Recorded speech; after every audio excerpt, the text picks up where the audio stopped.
Hello दोस्तों, स्वागत है आपका डीमार्केटिंग वर्ल्ड में। मेरा नाम है अभिषेक। दोस्तों, आज की वीडियो का हमारा टॉपिक है how to start blogging in India. तो दोस्तों, आज की इस वीडियो में मैं आपको बताऊंगा कि इंडिया में रहते रहते अगर आप एक ब्लॉग स्टार्ट करना चाहते हैं तो वो ये चीज़ आप कैसे कर सकते हैं।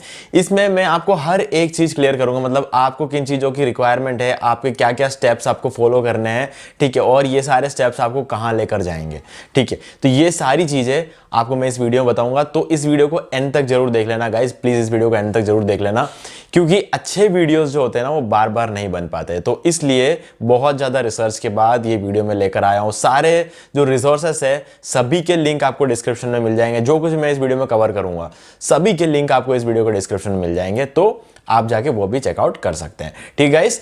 तो इससे पहले कि इस वीडियो को स्टार्ट करें, आप जल्दी करें चैनल को सब्सक्राइब और बेल आइकन को प्रेस, ताकि जब भी मैं कोई भी वीडियो अपलोड करूं तो उसका नोटिफिकेशन सबसे पहले आपको मिले। तो दोस्तों, चलिए शुरू करते हैं। ओके गाइस, तो इंडिया में जब हम ब्लॉगिंग की बात करते हैं, ठीक है, तो यहां पर हमें बहुत सारी चीज़ों का ध्यान रखना होता है। सबसे जो मेन चीज़ जो हम इस वीडियो में कवर करेंगे वो ये रहेगा कि हम जो भी चीज़ें यहाँ बताएंगे, ठीक है, वो क्वालिटी अच्छी होनी चाहिए, उन चीज़ों की क्वालिटी अच्छी होनी चाहिए। दूसरी चीज़ है, ब्लॉगिंग जब आप स्टार्ट करोगे तो वो एक अफोर्डेबल प्रोसेस होना चाहिए आपका, ठीक है। तो अफोर्डेबिलिटी का मैं इस वीडियो में ध्यान रखूंगा कि बहुत ज़्यादा महंगी चीज़ें यहाँ पर सजेस्ट नहीं करूंगा, ठीक है। सब कुछ बजट में रहे उस हिसाब से सजेस्ट करूंगा, और बाकी चीज़ें एक ईजी सा प्रोसेस मैं आपको बताऊंगा, ठीक है। एक जो सबसे सिंपल प्रोसेस होता है, एक ईजी सा प्रोसेस होता है, वो मैं आपको इस वीडियो में सजेस्ट करूंगा, और फाइनली रिजल्ट्स क्या क्या रहेंगे ये भी मैं आपको बताऊंगा, ठीक है। फॉलो करने के सारे स्टेप्स सब कुछ आपको पता चल जाएगा। सभी के लिंक्स डिस्क्रिप्शन में होंगे, जो कुछ भी मैं आपको आगे बताऊंगा। तो सबसे पहली चीज क्या होती है, आप अगर एक ब्लॉग स्टार्ट करना चाहते तो आपको सबसे पहला रिक्वायरमेंट होता है, लोग कहते हैं कि एक आइडिया चाहिए, मतलब कोई बिजनेस स्टार्ट करते हैं तो एक आइडिया चाहिए। ब्लॉगिंग स्टार्ट करते टाइम आइडिया से ज्यादा इंपॉर्टेंट होता है रिसोर्सेस।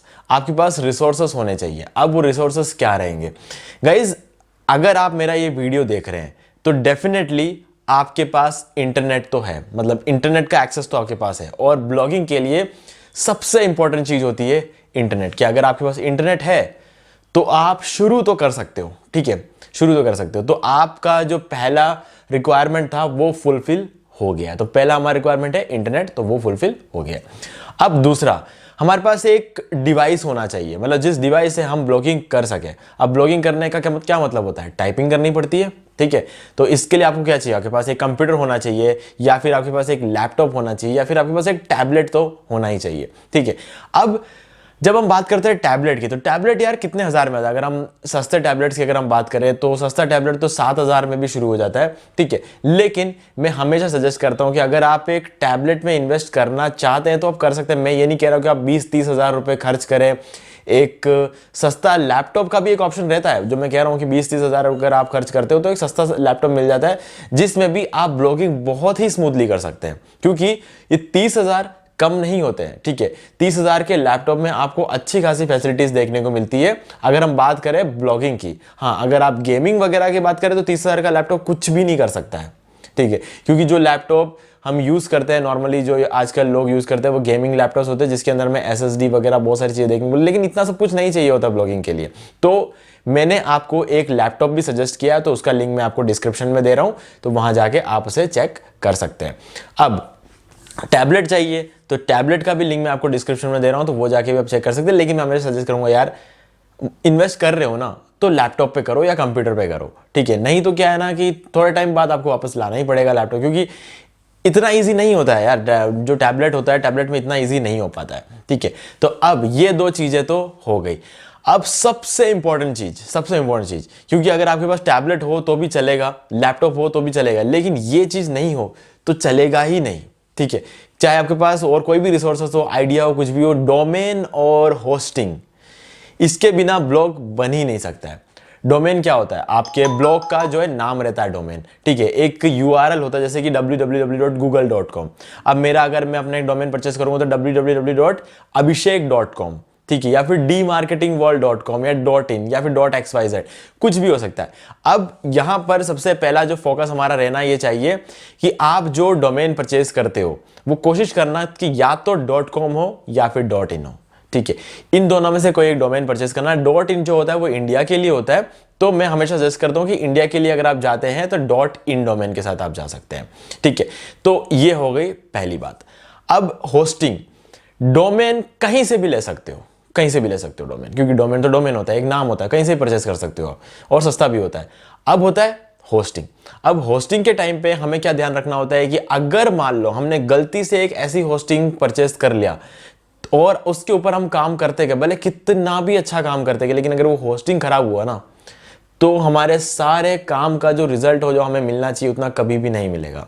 ठीक है, जितना हमको लगेगा कि यार हमारे काम में कोई दिक्कत है, नहीं, एक्चुअल में होस्टिंग में भी दिक्कत हो सकती है, क्योंकि जो सर्वर वो यूज करते हैं, जो रैम होता है, जो कोर सीपीयू होता है, जो इनपुट आउटपुट प्रोसेस होता है, जो आइनोड रेस्ट्रिक्शंस होते हैं, जो स्टोरेज होता है, बैंडविड्थ होती है, ये सारी चीजें, अप टाइम होता है, ये सारी चीजें बहुत ज्यादा इंपॉर्टेंट होती है। तो उसके लिए हमें एक अच्छी खासी होस्टिंग चाहिए। तो उस होस्टिंग का जो लिंक है, जो डिस्काउंट लिंक है, वो मैं डिस्क्रिप्शन में आपको दे दूंगा। तो गाइज उस लिंक पे क्लिक करते ही आप पहुंच जाओगे इस वेबसाइट पर। एक्चुअल में वो एक डिस्काउंट लिंक है जहां पर आपको जो कंपनी 65% का जो डिस्काउंट देती है, उसके अलावा आपको प्लस 10% का और डिस्काउंट देखने को मिलेगा अगर आप इस लिंक के थ्रू जाके होस्टिंग परचेस करते हैं। तो ठीक है, ये एक बहुत ही अफोर्डेबल होस्टिंग है जैसा कि मैंने आपको बताया, और इसके साथ में आपको फ्री डोमेन मिल जाता है, फ्री एसएसएल और सीडीएन भी देखने को मिल जाता है, इंडिया का सर्वर लोकेशन मिल जाता है, और साथ में जैसा कि मैंने कहा था, Bluehost is one of the top recommended WordPress providers by WordPress.org। तो गाइज ये WordPress.org ने खुद ने बोला है कि Bluehost एक ऐसी होस्टिंग कंपनी है जो WordPress को सपोर्ट करती है। मतलब जैसा कि मैंने कहा, होस्टिंग बहुत इंपॉर्टेंट होता है। आप चाहे कितनी भी मेहनत कर लें, लेकिन अगर होस्टिंग सही नहीं है तो बहुत दिक्कत हो जाएगी। तो ये जो होस्टिंग है ये बिल्कुल सही है वर्डप्रेस के लिए। अब गाइज मैं आपको प्रूफ दिखाता हूं। ये मेरे ब्लूहोस्ट का पोर्टल है, मैं यहां से डोमेन और होस्टिंग परचेज करता हूं। ठीक है, ये मेरा डोमेन है dmarketingworld.in। इसके अलावा पांच और होस्टिंग चल रही है मेरे ब्लूहोस्ट के साथ। वो इसलिए क्योंकि 3 तो मेरे अपने हैं और 2 क्लाइंट्स के हैं। ठीक है, तो ये मेरी होस्टिंग है जो मैंने अभी रिसेंटली परचेज की है। तो वो उसमें मैंने ये डोमेन परचेज किया dmarketingworld.in। ठीक है, यहाँ पर हमें सीडीएन वगैरह सब देखने को मिल जाता है। अगर हम सेटिंग में ये एडवांस में जाए तो हमें सी पैनल यहाँ पे देखने को मिलेगा। ठीक है, तो सारी चीजें जो है वो यहाँ मिल जाएगी। मैंने साइट पर क्लिक करेंगे तो मैं आपको बता देता हूँ कि कौन सा सीडीएन हमें यहाँ मिलने वाला है। ठीक है, तो परफॉर्मेंस में जाएंगे, यहाँ पर आप देख सकते हो क्लाउड फ्लेयर सीडीएन मिल रहा है हमको। सीडीएन के पूरे जितनी भी कंपनीज है दुनिया में, उनमें सबसे टॉप कंपनी है क्लाउडफ्लेयर, तो उसका सीडीएन हमें यहाँ पर देखने को मिल रहा है। ठीक है, अब ब्लूहोस्ट से होस्टिंग परचेस कैसे करते हैं, उसके लिए आपको यूट्यूब पे लिखना है ब्लूहोस्ट होस्टिंग, और यहाँ पर आपको हमारा एक वीडियो दिखेगा। ठीक है, ये ऑरेंज कलर का जो वीडियो है ये हमारा वीडियो। इसके अंदर मैंने आपको ब्लूहोस्ट में से डोमेन और होस्टिंग परचेस करके दिखाया और वर्डप्रेस को इंस्टॉल करके भी दिखाया, और उसमें एक थीम भी इंस्टॉल करके आपको दिखाया। तो इतना सारा चीज इस वीडियो में बताया, और अगर आप चाहते हैं इससे भी ज्यादा, तो गाइज आपको लिखना है WordPress tutorial for beginners D marketing ball. तो आपको ये वाला वीडियो मिलेगा जिसकी जो लेंथ आप देख सकते हो 4 घंटे का वीडियो। ये आप जो फर्स्ट वीडियो देख रहे हो ये वाला, इसकी लेंथ आप देख सकते हो 3 घंटे 47 मिनट है। तो इसके अंदर मैंने ब्लूहोस्ट से होस्टिंग परचेस किया है और डोमेन परचेस किया है, उसके बाद वर्डप्रेस को इंस्टॉल किया और वर्डप्रेस पूरा सिखाया है। वर्डप्रेस की एक छोटी सी छोटी चीज तक मैंने इसके अंदर आपको एक्सप्लेन किया है। तो मतलब आप पूरा वर्डप्रेस इस वीडियो से सीख सकते हो। ठीक है, इन दोनों वीडियो का लिंक भी मैं आपको इसी वीडियो के डिस्क्रिप्शन में दे रहा हूं ताकि आप इजिली उन वीडियोस को ढूंढ पाए। नहीं तो आपके पास ये ऑप्शन भी है कि आप यूट्यूब पे आके ब्लूहोस्ट होस्टिंग लिख के ये वाला वीडियो ढूंढ सकते हो, और WordPress tutorial for beginners D marketing world लिख के आप ये वाला वीडियो ढूंढ सकते हो।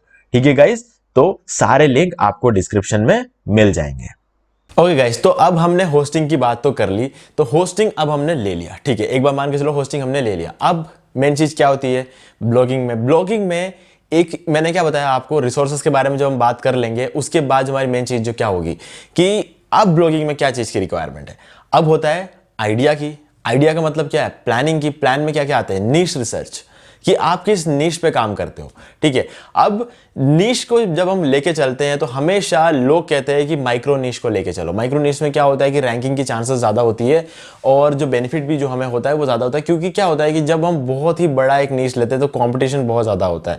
लेकिन अगर हम कोई माइक्रो नीश को लेके चलते हैं तो कॉम्पिटिशन कम होता है। गाइज डेफिनेटली कंपटीशन कम होता है, लेकिन जो सर्च होती है, जो रिक्वायरमेंट होती है वो भी कम होती है। लेकिन इतना होता है कि हमारे रिक्वायरमेंट्स को पूरा कर लें। इस चीज का ध्यान रखना है। दुनिया में बहुत सी चीजें होती है, बहुत सी चीजें होती है। ठीक है, हम आज मान लो हजारों में कमाते हैं, कल मान लो हम लाखों में कमाते हैं, परसों मान लो हम करोड़ों में कमाते हैं। ठीक है, लेकिन तब भी कोई ना कोई एक ऐसा बंदा होगा जो अरबों में कमाता होगा। तब भी कोई ना कोई एक बंदा होगा जो खरबों में कमाता होगा, कोई ऐसा बंदा होगा जिसकी हम गिनती भी नहीं कर सकते, उस लेवल पे कमाता होगा। जो हम पूरी जिंदगी में कमाता होगा वो शायद वो बंदा 1 घंटे में कमाता होगा। ठीक है, तो हमारी रिक्वायरमेंट क्या है, हम कहाँ जाकर सेटिस्फाई होते हैं, हमें ये देखना है। अगर आप आज महीने में 7,000 रुपये कमाते हो और ब्लॉगिंग करने के बाद अगर आप महीने में 70,000 रुपये कमाते हो, 10 गुना बढ़ गया ना।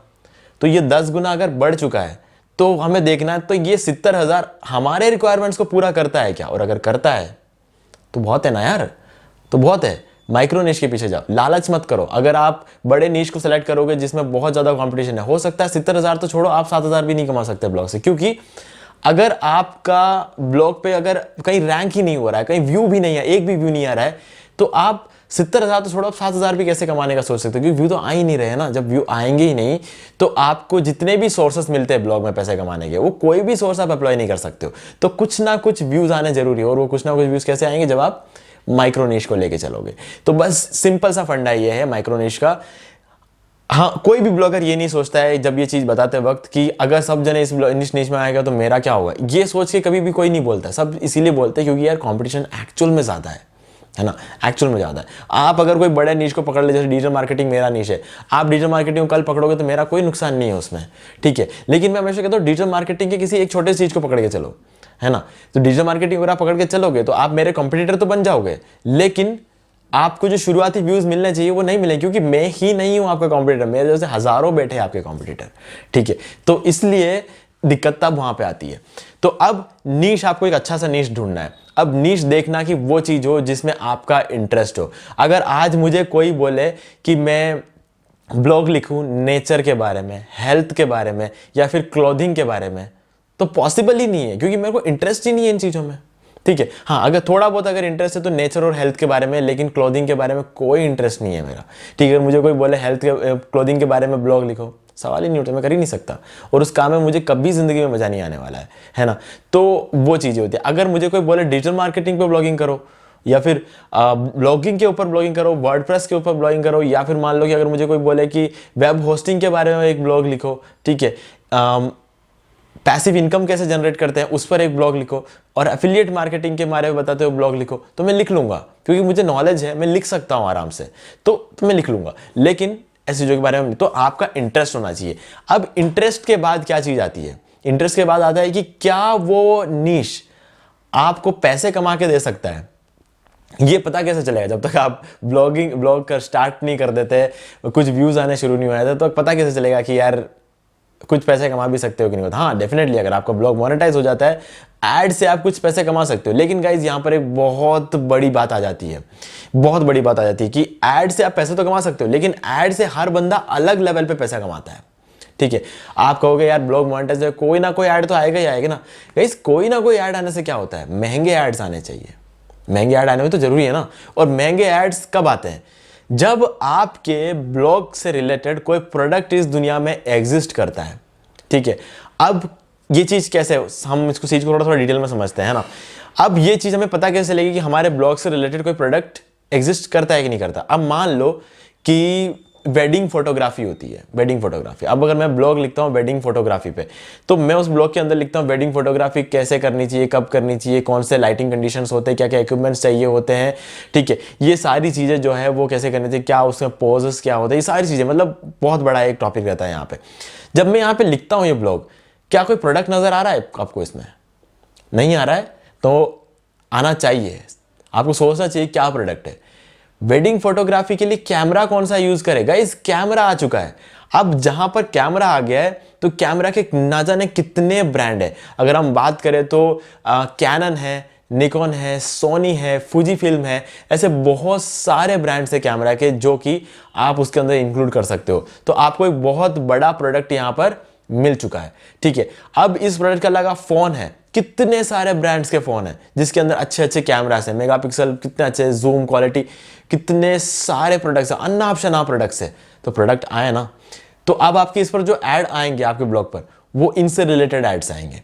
तो क्या होगा, आपका जो ब्लॉग है और आपका जो अंदर जो ऐड आ रहे हैं उसकी रेलिवेंसी सही रहेगी। मतलब आपके ब्लॉग फोटोग्राफी पर है और आपके ब्लॉग पे अगर कैमरा के ऐड आ रहे हैं तो सबसे ज्यादा महंगे क्लिक्स या फिर इंप्रेशन पर जो पैसा मिलता है वो उस टाइम पर आपको मिलेगा, ठीक है, जब रेलिवेंट एड्स आएंगे। और अगर मान लो कि आपका ब्लॉग मान लो कोई हेल्थ प्रोडक्ट पर है, ठीक है, जैसे कि मान लो आप यूँ कह रहे हैं आप वेट लॉस या वेट गेन के ऊपर हो, कितनी सारी दवाइयाँ बिक रही है, कितने सारे प्रोडक्ट्स बिक रहे हैं वेट गेन या वेट लॉस के लिए, और जब आप उस पर ब्लॉग लिखोगे तो वो प्रोडक्ट्स आपके अंदर आएंगे, ठीक है। तो उन चीज़ों से आप कमा सकते हो। अगर आपके ब्लॉग से टॉपिक से रिलेटेड कोई भी प्रोडक्ट नहीं है अगर मार्केट में, तो कमाई सबसे कम रहती है। अगर आप जोक्स लिखते हो, अगर आप अपने ब्लॉग में जोक लिखोगे, ठीक है, अगर आप अपने ब्लॉग में कोई गाने वगैरह लिखते हो, लिरिक्स वगैरह लिखते हो, लिरिक्स में काफ़ी सीपीसी काफ़ी हाई है, ये मैं मानता हूँ, सीपीसी काफ़ी हाई है, सर्च वॉल्यूम काफ़ी हाई है, लेकिन प्रोडक्ट है ही नहीं मार्केट में, प्रोडक्ट है ही नहीं, ठीक है। अगर आप जोक्स वगैरह लिखते हो, प्रोडक्ट है ही नहीं उस जोक के ऊपर, ठीक है, तो आपकी जो अर्निंग है वो बहुत कम रहने वाली है ना। तो ये बात है हमें समझनी चाहिए। तो ये सारी बातें तो हम यहां पर कर ली। अब ब्लॉग में और क्या कर सकते हैं, हम इंडिया में रहते हुए अफिलिएट मार्केटिंग कर सकते हैं, मतलब हम किसी के प्रोडक्ट्स को बेच के उसका कमीशन ले सकते हैं। दूसरा, स्पॉन्सरशिप दे सकते हैं, मतलब आसपास के लोग जिनको भी हमारे ब्लॉग के बारे में पता चलेगा, वो जो होता है वो हमें स्पॉन्सरशिप देंगे। हो सकता है वो हमारे आसपास के लोग हैं, हो सकता है इंटरनेट पे आपको मेल के थ्रू कॉन्टैक्ट करें और आपको सिर्फ उनका एक इमेज पोस्ट करना होगा अपने ब्लॉग पे, और उस चीज़ के लिए वो आपको पैसे देंगे, या फिर उनके लिए डेडिकेटेड ब्लॉग लिखना पड़ेगा, या फिर गेस्ट ब्लॉग वो खुद लिख के देंगे, आपको खाली पोस्ट करना है। इन सभी चीज़ों के लिए आपको पैसे मिलते रहेंगे, ठीक है। तो एक प्रॉपर ब्लॉग इस तरीके से आपको लेके चलना है। अब सब कुछ हो गया, ब्लॉग लिखना आपने स्टार्ट कर दिया। अब क्या होगा कि वर्डप्रेस पे ब्लॉग बना रहे हैं, तो आपको उसको एसईओ भी करना पड़ेगा, आपको कीवर्ड रिसर्च करना पड़ेगा। तो कीवर्ड रिसर्च के लिए एक बहुत ही बढ़िया सॉफ्टवेयर होता है SEMrush, ये बहुत ही बढ़िया टूल होता है कीवर्ड रिसर्च के लिए। तो इसका लिंक भी मैं आपको इसका जो डिस्काउंट लिंक है वो मैं आपको इसी वीडियो के डिस्क्रिप्शन में दे रहा हूं, तो आप वो भी जाके चेकआउट कर सकते हो। वो कीवर्ड रिसर्च के लिए बहुत ही, अगर आपको कोई फ्री टूल चाहिए तो वो है गूगल एड्स जो होता है, वहां पर आपको कीवर्ड प्लानर देखने को मिलता है, उसका भी आप यूज कर सकते हो। वो एक फ्री टूल है। अगर आप पेड टूल करना चाहते हो, मतलब आपको चीजें बहुत ज्यादा सिंपल करनी हो, ठीक है, तो आप ये भी कर सकते हो। क्योंकि जैसे कहते हैं ना कि एक्सरसाइज तो घर पे भी हो सकती है, एक्सरसाइज जिम में भी होती है, लेकिन जल्दी रिजल्ट्स कहाँ मिलते हैं ये आप समझते हो। वही उसी हिसाब से कीवर्ड रिसर्च आप गूगल के फ्री टूल पर भी कर सकते हो, आप कीवर्ड रिसर्च SEMrush पर भी कर सकते हो, लेकिन SEMrush आपको बहुत ज्यादा डाटा प्रोवाइड करवाएगा जो कि यहां पर आपको नहीं मिलेगा, ठीक है। एक्यूरेट डाटा मिलेगा वो, जो कि यहां पे आपको नहीं मिलेगा। तो वो आप देख सकते हो कि आपके बजट के हिसाब से आप कौन सा आप परचेस करना चाहते हो। तो गाइज ये सारी चीजें जो है आपको ब्लॉग को आगे ले जाने में हेल्प करेगी। तो इतने चीजों का अगर आप ध्यान रखते हैं इंडिया में रहते रहते, तो आप एक अच्छा खासा ब्लॉग स्टार्ट कर सकते हैं। ये सारी चीज की आपको रिक्वायरमेंट होगी। सभी के लिंक मैं आपको डिस्क्रिप्शन में दे रहा हूं, सभी के डिस्काउंट लिंक्स जो है मैं आपको डिस्क्रिप्शन में दे रहा हूं, वो जाके आप चेक कर सकते हो। अगर आपको पसंद आता है तो आपके फ्यूचर के लिए थोड़ा सा इन्वेस्टमेंट आप कर सकते हो। आपको बिल्कुल फ्री चीजों के पीछे नहीं जाना है, क्योंकि फ्री चीजों से आप स्टार्ट तो कर सकते हो लेकिन आप कभी भी आगे नहीं बढ़ पाओगे, ठीक है। बिल्कुल फ्री चीजें जो होती है वो हमें सिर्फ उतना ही वैल्यू प्रोवाइड करवा सकती है जितना फ्री चीजें प्रोवाइड करवाती है, ठीक है। ये चीज मैंने पिछले 3 साल पहले ये बात मैं समझ गया था, क्योंकि जब मैंने कोई चीज फ्री में स्टार्ट किया और मुझे जब पता चला कि जब मैं उसके पीछे थोड़ा बहुत इन्वेस्ट कर रहा था ना, तो मुझे अच्छे खासे रिटर्न मिल रहे थे, ठीक है। जब मैंने अच्छे होस्टिंग पे इन्वेस्ट किया, जब मैंने अच्छे अच्छे टूल्स पर इन्वेस्ट किया, तो मेरा जो टाइम लग रहा था वो टाइम तो सब कम लगने लग गया, ठीक है। तो मेरे टाइम बचने भी लग गया। तो जब मेरा टाइम बचा तो मैंने और काम किया तो मैंने और ज्यादा पैसे कमाए, उन पैसों को फिर से इन्वेस्ट किया। तो जिस तरीके से मैं ये कर रहा हूं उस हिसाब से धीरे धीरे मेरी ग्रोथ ऊपर जा रही है। लेकिन फ्री चीजों के पीछे आपको बहुत मेहनत करनी पड़ती है, और इतना मेहनत शायद हमसे ना हो, और जब हमसे नहीं होते तो हमें लगता है इन चीजों में स्कोप ही नहीं है, ठीक है। ये चीजें मुझे कभी आगे लेके जा ही नहीं सकती, ऐसा हमें लगने लगता है। क्यों? क्योंकि हम फ्री चीजें यूज कर रहे हो। फ्री चीजें हमें कहां तक, और आज की डेट में क्या चीज फ्री मिलती है, ठीक है। तो इस वजह से थोड़ा थोड़ा इन्वेस्ट करो, ज्यादा इन्वेस्ट करने की बात नहीं करो। जैसे जैसे रिजल्ट मिलता रहे वैसे वैसे अपनी इन्वेस्टमेंट को बढ़ाते रहो, ठीक है। इस तरीके से आप आगे और ज्यादा बढ़ सकते हैं, ठीक है गाइस। तो मुझे उम्मीद है कि ये टॉपिक आपको अच्छी तरीके से क्लियर हो गया होगा। फिर भी अगर आपके कोई भी डाउट है तो आप मुझसे कमेंट में पूछ सकते हैं, मैं उसका जवाब जरूर दूंगा। और इसके अलावा वीडियो अगर पसंद आया तो वीडियो को लाइक जरूर कर देना यार, क्योंकि इससे हमें आगे वीडियोस बनाने की और मोटिवेशन मिलती है। तो दोस्तों आज की वीडियो में सिर्फ इतना ही। देखने के लिए आपका बहुत बहुत धन्यवाद। तो दोस्तों उम्मीद है वीडियो को पसंद आया होगा, और अगर पसंद आया वीडियो को लाइक भी कर दीजिए, शेयर भी कर दीजिए, और आपने अभी तक इस चैनल को सब्सक्राइब नहीं किया तो प्लीज चैनल को सब्सक्राइब कर लीजिए और बेल आइकन को प्रेस करना बिल्कुल मत भूलिए, क्योंकि इससे मेरे आने वाले हर वीडियोस के नोटिफिकेशन सबसे पहले आपको मिलेंगे। तो दोस्तों आज की वीडियो में सिर्फ इतना ही। देखने के लिए आपका बहुत बहुत धन्यवाद।